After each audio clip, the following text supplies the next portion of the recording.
Halo pemirsa Idea Channel, kembali berjumpa dalam IDX Channel Special Dialog bersama saya Fajar Wayong. Dan langsung saja pemirsa kita jelang Special Dialog selengkapnya hari ini.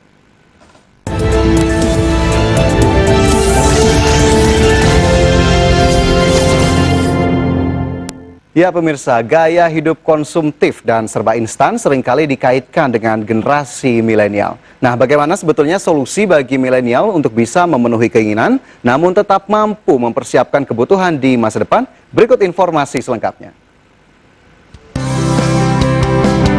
Hai Sobat Milenial, kamu sadar gak sih kalau generasi milenial itu sering dikaitkan dengan gaya hidup konsumtif dan selalu berupaya memenuhi keinginan hidup? Apakah kamu termasuk yang menjalankan gaya hidup tersebut? Sebaiknya kamu segera sadar nih, berapapun penghasilan yang kamu dapat akan habis bila harus mengikuti gaya hidup ini. Nah, bagi kalian milenial yang sudah berpenghasilan, sudah seharusnya mulai memikirkan investasi untuk mempersiapkan kebutuhan di masa depan. Mungkin banyak dari sobat milenial udah niat untuk mulai investasi ya, tapi bingung harus pilih produk investasi yang mana. Nah, kamu nggak perlu bingung. Ada satu instrumen investasi yang terjangkau, mudah diakses bahkan dari smartphone dan tentunya memiliki sejumlah keuntungan. Yes, salah satunya alternatif investasinya adalah saham.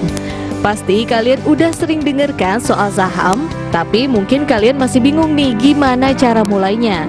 Nah, makanya biar gak bingung dan paham berstrategi dalam investasi saham, yuk kita ikuti pembahasan berikut ini.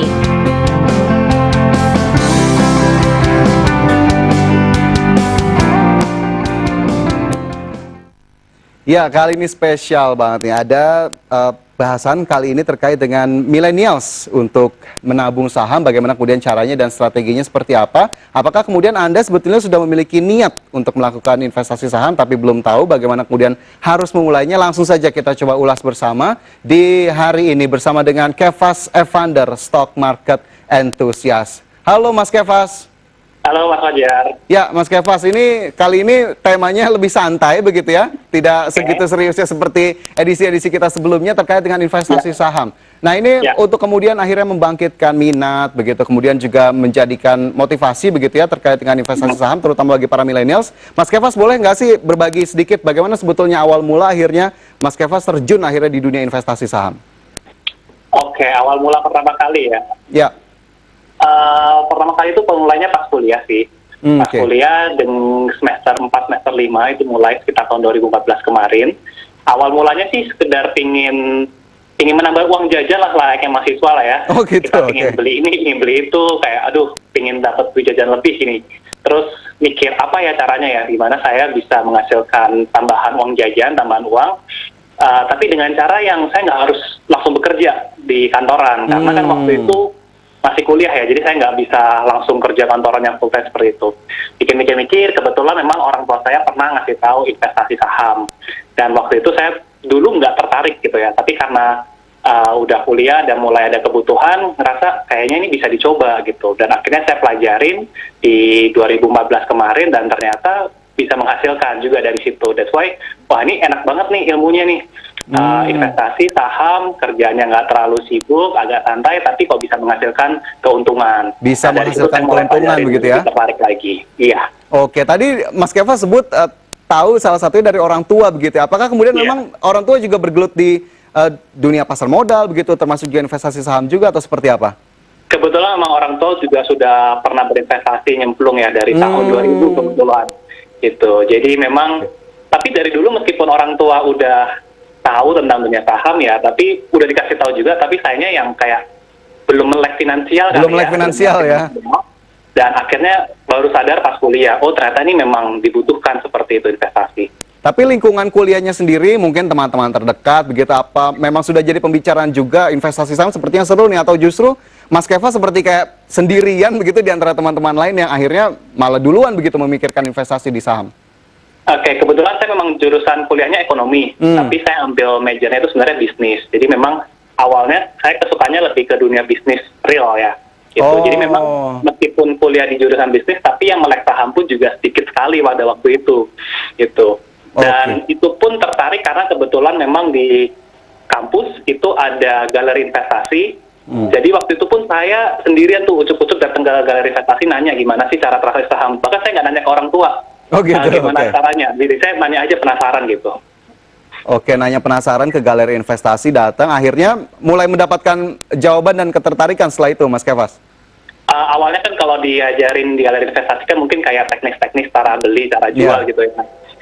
Dan kebetulan memang waktu itu saya cukup beruntung juga sih, mulai 2012 itu market kalau nggak salah tuh lagi hijau terus gitu lah. Ibarat kayak beli saham apa aja kok kayaknya gampang gitu. Makanya wah enak banget nih karena pasarnya lagi hijau ternyata gitu. Tapi 2015 kan memang market kita agak nggak terlalu bagus.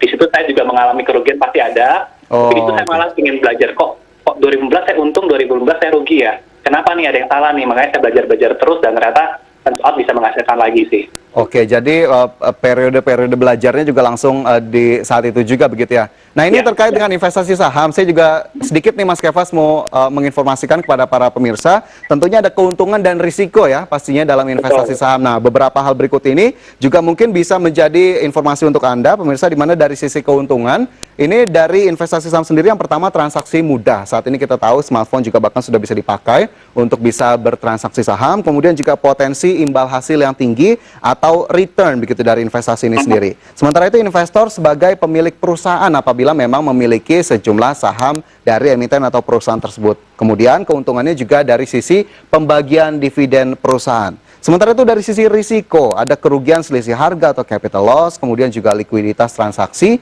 dan juga likuidasi perusahaan atau emiten terkait.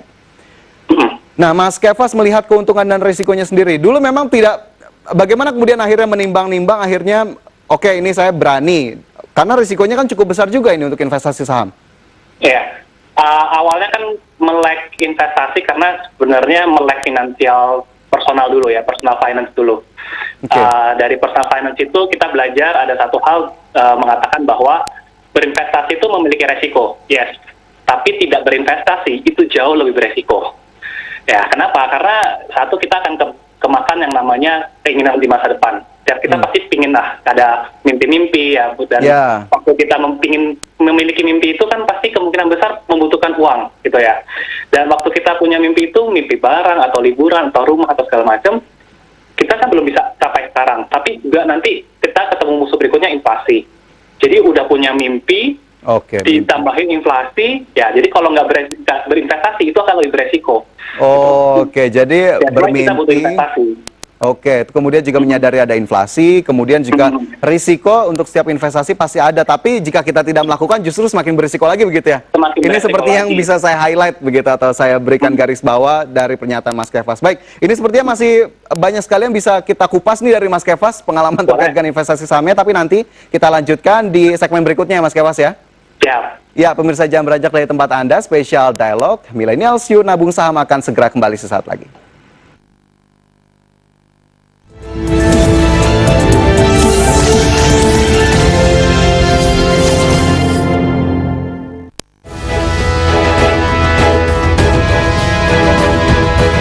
Bagaimana update terkini untuk industri pariwisata halal di Indonesia? KNEX mendorong pelaku industri pariwisata halal untuk bisa berkolaborasi demi menekan dampak negatif COVID-19 terhadap bisnis. Kita sudah masuk ke 3 bulan ini, kantor kami tutup. Benar-benar sudah zero income, tidak ada income.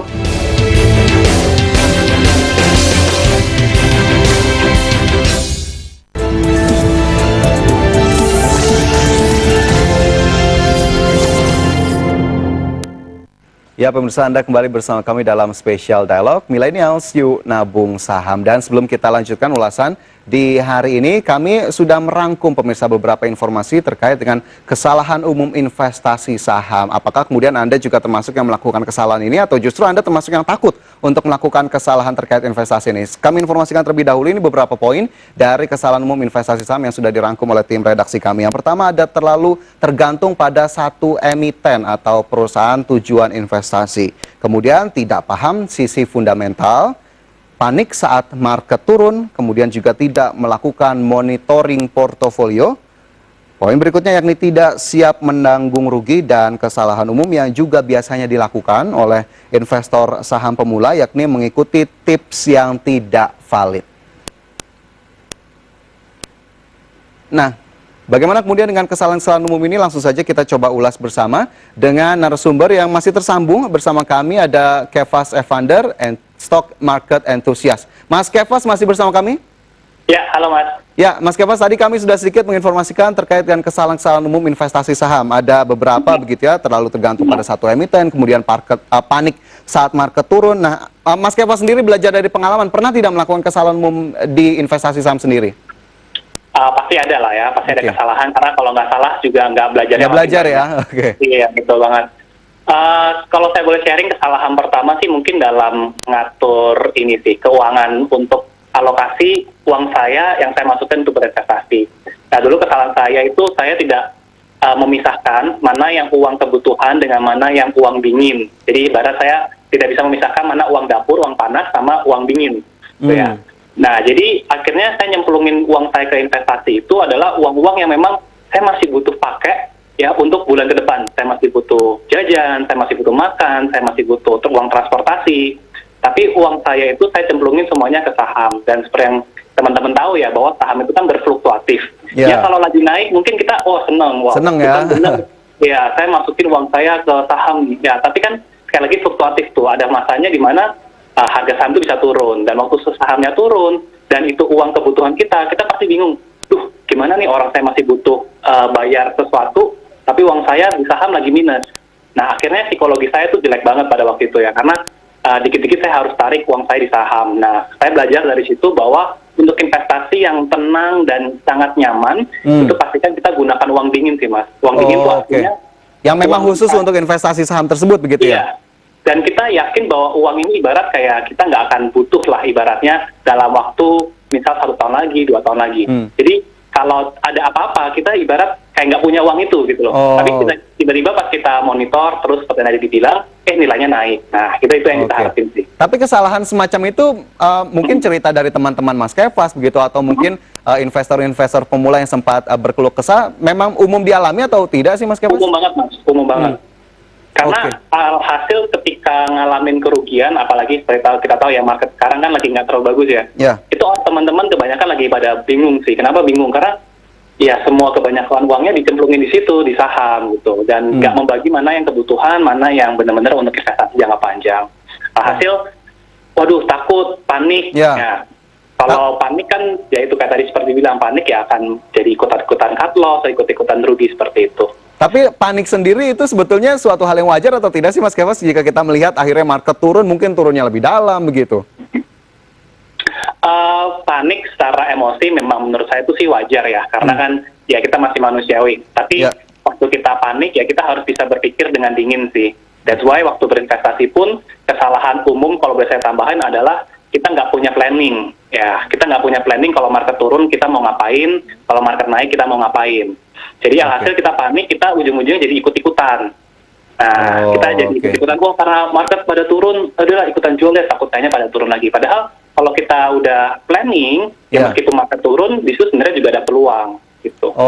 Oke, jadi memang akhirnya ikut-ikutan, psikologinya terpengaruh begitu ya. Sementara sepertinya satu hal yang harus digarisbawahi oleh para investor, siap menanggung untung, harusnya juga siap menanggung rugi begitu ya?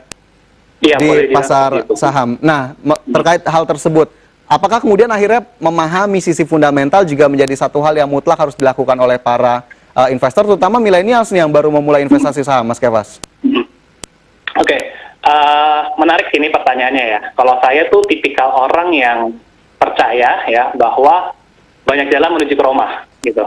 Banyak jalan untuk memasak steak. Jadi ibarat banyak jalan juga untuk meraup untung di pasar saham.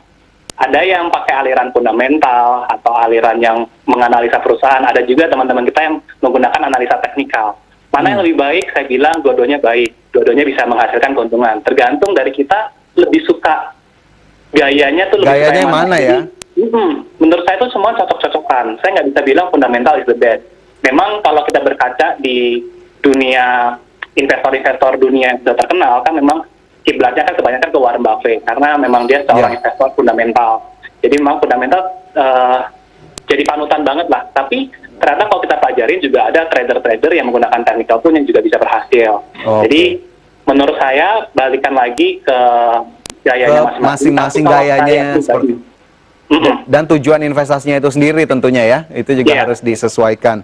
Nah, tapi dari beberapa kesalahan umum yang dilakukan begitu, selain tadi menggunakan uang dingin, Mas Kefas, ini tips dari Mas Kefas sendiri terkait dengan pengelolaan investasi sebelum kita nanti berbicara lebih lanjut itu seperti apa sebetulnya untuk memulai terlebih dahulu? Ya. Gimana Mas? Sorry, untuk memulai investasinya sendiri bagaimana sebetulnya tips dari Mas Kefas? Oh, oke. Untuk mulai investasi ya. Yang pertama, kenalilah kita pasti punya keinginan di masa depan. Dan kalau kita mau capai keinginan itu lebih cepat, ya kita butuh yang namanya investasi. Karena ya kita nggak mau juga harus bekerja mengandalkan pemasukan dari suatu sumber saja. Nah, investasi itu bisa menjadi sumber pemasukan di mana sebenarnya kita nggak terlalu punya banyak waktu di sini. Gitu. Jadi meskipun kita masih sibuk sama kerjaan kita di luar sana, tapi investasi ini itu masih bisa jalan. Dan bisa kita tinggal dan bisa menguntungkan juga. Nah, itu loh yang paling penting sih. Jadi kita punya dua sumber revenue, dua sumber cash flow seperti itu. Oke, berangkatnya dari situ begitu ya?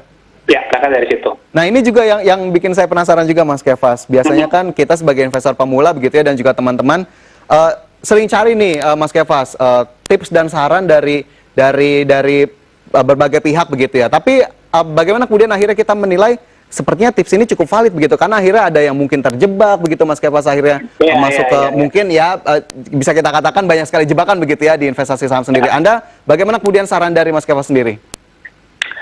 Ini pertanyaan menarik, karena saya pun juga kalau belajar dulu itu kan pertama kali banyak dari orang lain ya. Saya belajar dari orang lain, banyak dari berbagai sumber. Nah, ini kalau saya kasih tips, menurut saya memang harus butuh pengalaman sih, harus dicoba dulu. Pengalaman ya?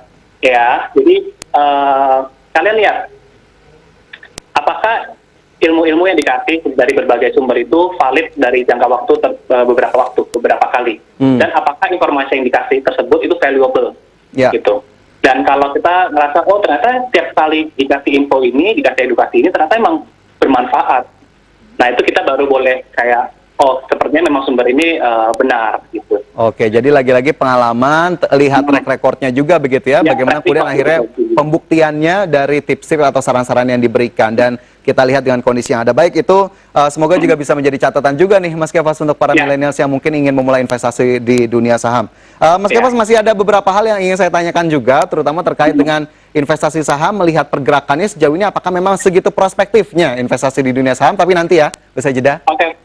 Ya, pemirsa, jangan beranjak dari tempat Anda, Spesial Dialog akan kembali sesaat lagi.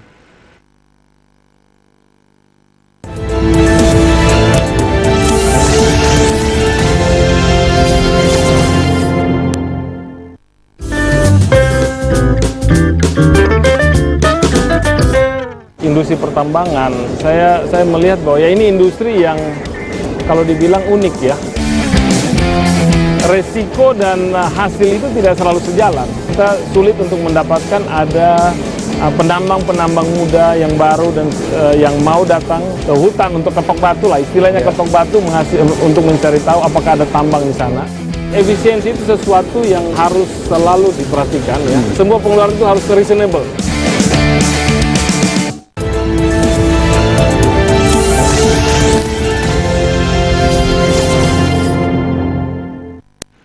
Ya, pemirsa, kembali bersama kami dalam Spesial Dialog Millennials Yuk Nabung Saham. Dan sebelum kita lanjutkan pembahasan di hari ini, saya juga masih punya beberapa informasi ini terkait dengan pergerakan dari indeks harga saham gabungan, kemudian juga sektor-sektor yang ada di Bursa Efek Indonesia, dan tentunya tips investasi ala narasumber kita di hari ini. Kita lihat terlebih dahulu pergerakan dari indeks harga saham gabungan dan juga LQ45 dalam 5 tahun terakhir. Apakah cukup positif atau tidak?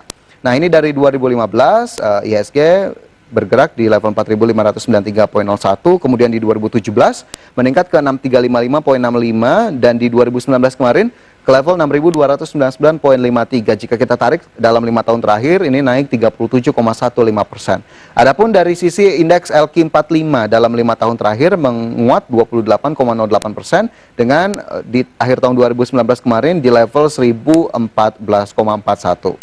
Sementara dari indeks harga saham gabungan kita juga coba lihat nih, mungkin Anda penasaran, sebetulnya jika kita investasi di dunia saham ada sektor apa saja? Kita lihat ini ada sektor-sektor di indeks harga saham gabungan, ada sektor perkebunan atau agriculture, kemudian juga sektor pertambangan, industri dasar, barang konsumsi, properti, infrastruktur, keuangan, perdagangan. Nah, ini beberapa sektor yang memang bisa menjadi pilihan begitu ya di indeks harga saham gabungan.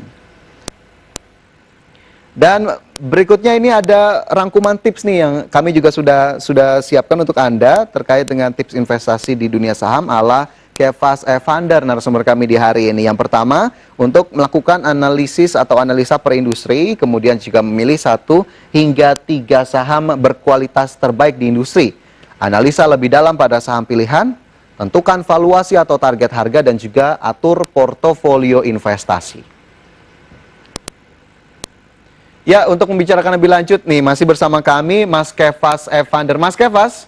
Halo. Halo, Mas Kefas, ini tadi saya sudah informasikan terkait dengan pergerakan ISG, kemudian juga Q45 dan sektor-sektor di ISG. Tadi kan kita sudah bahas begitu ya, bagaimana kemudian memulai investasi di dunia saham. Nah, ini saya langsung spesifik saja ke indeks harga saham gabungan. 5 tahun terakhir, apa yang bisa kita pahami dari pergerakan ISG, Mas Kefas, dari 2015 lalu? Ya, kalau kita belajar secara statistik sebenarnya memang secara jangka panjang harga saham kita tuh pasti naik. Okay. Ya, kemungkinan besar itu most likely akan naik seperti itu. Karena kan perusahaan juga bertumbuh, tapi value dari perusahaan itu juga akan naik. Nah, begitu juga dengan harga sahamnya juga cenderung pasti akan meningkat secara jangka panjang. Oke, jadi secara jangka panjang ini memang most likely akan mengalami peningkatan begitu ya. Ya. Tapi ini akhirnya membuat semakin menarik atau tidak ini investasi di dunia saham melihat perkembangannya? Nah, cuma memang secara jangka panjang itu kan naik ya. Ya. Tapi seperti kita tahu bahwa secara jangka pendek atau dalam time frame yang lebih sempit, lebih singkat, itu harga saham bisa naik turun. Ya, jadi memang setiap ada penurunan, di situ ada peluang. Dan bukan berarti kalau udah naik juga tidak mungkin turun begitu ya? Iya, betul. Jadi kalau udah naik bisa aja memang turun lagi gitu, Ya. seperti itu. Karena kalau jangka pendek itu memang kelihatannya akan bergerak naik turun. Tuh. Oke, nah ini sebagai investor pemula melihat pergerakan indeks harga saham gabungan yang juga mungkin masih cukup awam. Tapi jika kita lebih sederhanakan lagi dalam ISG kan banyak sektor-sektor nih, Mas Kefas. Ya. Tadi seperti saya sudah sebutkan dari pertambangan, keuangan, perdagangan, bahkan cukup lengkap gitu ya, barang konsumsi juga ada. Nah ini apakah kemudian ada saran juga nggak sih Mas Kefas untuk melihat sektor-sektor ini cukup banyak, akhirnya investor tidak kebingungan sendiri, terutama para pemula? Oke, buat tips buat pemula sih menurut saya kita mulai dari investor yang pertama, yang paling umum atau yang paling kalian pahamin gitu. Saya nggak bisa bilang kalau paling umum mungkin saya bisa mulai dari consumer goods atau industri finansial. Yang kita temui sehari-hari begitu ya? Karena kita temui sehari-hari, betul sekali. Tapi kalau misalnya kalian nih adalah seorang pegawai kantoran yang bekerja dalam industri pertambangan, kalian mungkin nggak ngerti dunia industri finance. Ya mulai aja dari industri pertambangan. Jadi mulai dari yang umum atau mulai dari kompetensi kalian ada di mana, seperti itu. Oke, tapi akhirnya nanti akan tercipta preferensi masing-masing begitu ya bagi para investor ya? Saya setuju kalau nanti akan tercipta preferensi masing-masing karena lebih nyaman di industri yang mana. Oke, lebih nyaman di industri yang mana, akhirnya menentukan pilihannya nanti akan kemana begitu ya? Nah Betul. ini selain tadi ada info IHSG, kemudian juga sektor-sektor di indeks harga saham gabungan juga. Saya tadi sudah merangkum sedikit Mas Kefas, tips investasi ala Mas Kefas ini. Iya. Ada salah satunya melakukan analisa per industri. Nah, ini tadi menyambung tadi industri yang tadi, apakah memang masing-masing industri harus kita lakukan analisis sendiri-sendiri begitu? Kalau saya lakukan seperti itu, jadi saya memang ngelakuin kan sebenarnya di sektor kita ada 9 sektor industri ya. Tapi di dalam sektor industri itu kan sebenarnya ada subsektornya Sektor lagi ya? Betul, dari seperti consumer goods itu ada food and beverage, kemudian ada kosmetik, ada yang lainnya segala macam, ada rokok. Nah, jadi kita nganalisanya itu sebenarnya per subsektor. Nah, kalau yang investor mungkin saya awalnya kan umum ya. Ya. Jadi saya juga bingung nih kompetensi saya sebenarnya di mana. Jadi memang saya harus lakukan analisa per setiap subsektor industri itu. Oke, ada indikatornya nggak sih Mas akhirnya? Oh, industri ini ternyata cukup menarik begitu. Industri ini Ya, tidak begitu.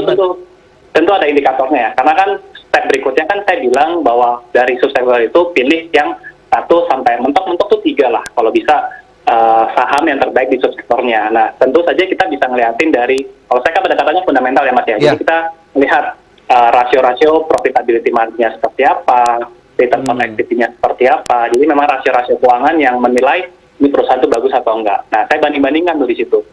Oke, jadi cara termudahnya juga adalah membanding-bandingkan gitu ya, antara satu Betul. perusahaan dan perusahaan lain. Ya. Oke, akhirnya tadi kita lanjut ke tips yang kedua setelah melakukan analisis per industri.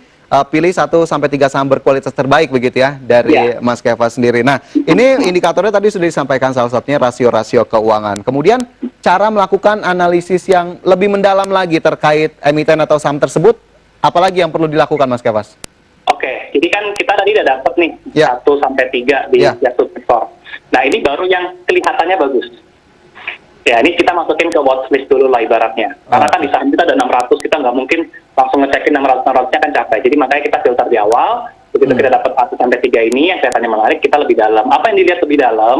Ya lihat track record-nya seperti apa. Apakah revenue, net profit-nya bertumbuh? Karena kan kita mengharapkan ya, bahwa perusahaan itu selalu berkembang, selalu bertumbuh terus. Nah, kita bisa dilihat nih, pendapatannya naik nggak?